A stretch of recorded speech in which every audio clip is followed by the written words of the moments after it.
You think your fireplace is keeping you alive in a blackout, but here's the uncomfortable truth. Most traditional fireplaces are decorative incinerators that steal more heat than they give, quietly siphoning warm air out of your house while feeding you a false sense of security. I didn't realize that until I ripped mine out and replaced it with a smokeless wood stove, and after 30 days of living with it, monitoring it, and depending on it like the grid had already failed, I can tell you this: what you burn matters, how you burn it matters more. And what comes out of that chimney could be the difference between comfort and carbon monoxide poisoning. The first night I lit the smokeless stove, I expected the same lazy orange flames I'd known for years. Instead, I got something that looked almost surgical: tight, controlled combustion. Secondary flames dancing near the top chamber like blue ghosts. Here's what's happening that nobody explains. Wood doesn't just burn. It goes through pyrolysis first. Heat breaks the wood down into gases: carbon monoxide, methane, hydrogen, volatile organic compounds. In an open fireplace, those gases rush up the chimney unburned, which is why you see thick smoke and lose up to 80% of your heat straight outside. A properly designed smokeless stove reburns those gases in a secondary combustion chamber. More burn, less smoke. Dramatically more heat. That's not marketing fluff. It's thermodynamics. By day 7, I noticed something wild.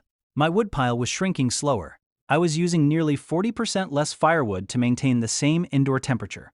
That's because a traditional fireplace might operate at 10 to 20% efficiency, while modern high-efficiency wood stoves can exceed 70%. In survival terms, that's not a convenience upgrade. That's extended fuel life. If you're in a grid-down winter and your only fuel source is what you've split and stacked, efficiency becomes rationing. Every log you don't waste is another night your pipes don't freeze. But here's the part that surprised me more than the heat output: the air quality. I used to smell smoke inside the house even with the damper open. Tiny particulates would cling to curtains, to clothes, to lungs.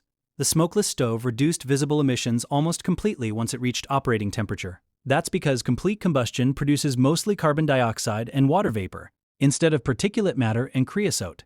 Less particulate matter means less respiratory stress, and in a prolonged emergency, your lungs are infrastructure. Fine particles under 2.5 microns can penetrate deep into the alveoli, increasing inflammation and infection risk. When hospitals are offline, you cannot afford preventable lung damage. By week 2, something else became obvious. Creosote buildup in the chimney dropped dramatically.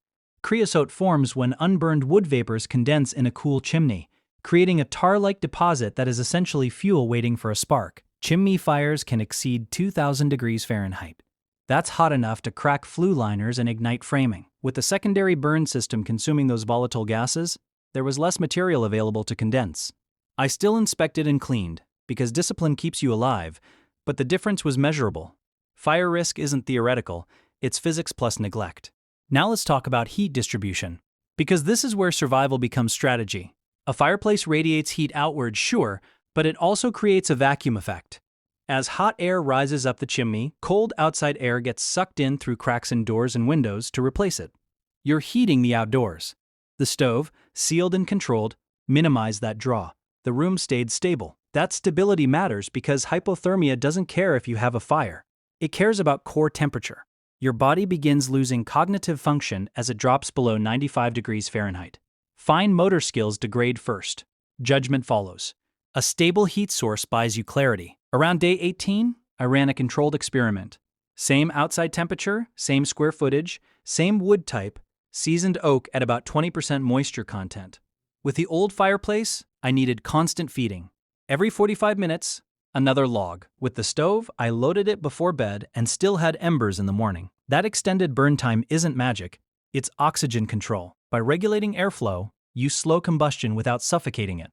It's the same principle used in field survival fires when you bank coals under ash to preserve them overnight. Fire management is energy management. There's another piece people don't talk about enough: moisture content. Wet wood wastes energy evaporating water before it can combust.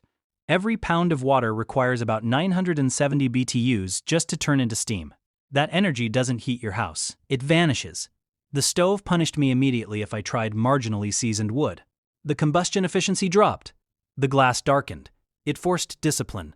In a collapse scenario, your fuel prep begins months before you strike a match. Stack it, split it, let wind and time do their work. By week 3, the psychological shift hit me. This wasn't ambiance anymore. It was infrastructure. The stove became the center of the house, Not just visually but functionally. I could cook on it, boil water, dry gloves. In a prolonged outage, multifunction tools are survival multipliers. A heat source that also sterilizes water reduces reliance on external systems. Bring water to a rolling boil for 1 minute, longer at higher elevations, and you've neutralized most pathogens. That's field manual level basic, but now it was built into my living room. Here's something else you need to understand. Smoke is visibility. In a dense neighborhood during a crisis, a thick plume from your chimney broadcasts that you have fuel, heat, resources. A smokeless system drastically reduces that signal. I'm not suggesting paranoia, I'm suggesting awareness. In unstable environments, discretion is security. By day 30, I had hard numbers. Lower wood consumption, higher sustained temperature, cleaner chimney, less indoor particulate, longer burn cycles. But more than that, I had a shift in mindset. I stopped thinking of fire as decoration and started thinking of it as controlled chemistry. Oxygen plus fuel plus heat equals combustion. But how you manage those variables defines outcome. Too much oxygen, you waste fuel. Too little, you produce carbon monoxide. That invisible gas binds to hemoglobin 200 times more effectively than oxygen, starving your brain quietly. A sealed stove with proper draft and detectors isn't optional. It's survival hygiene. The old fireplace felt romantic. The smokeless stove feels deliberate.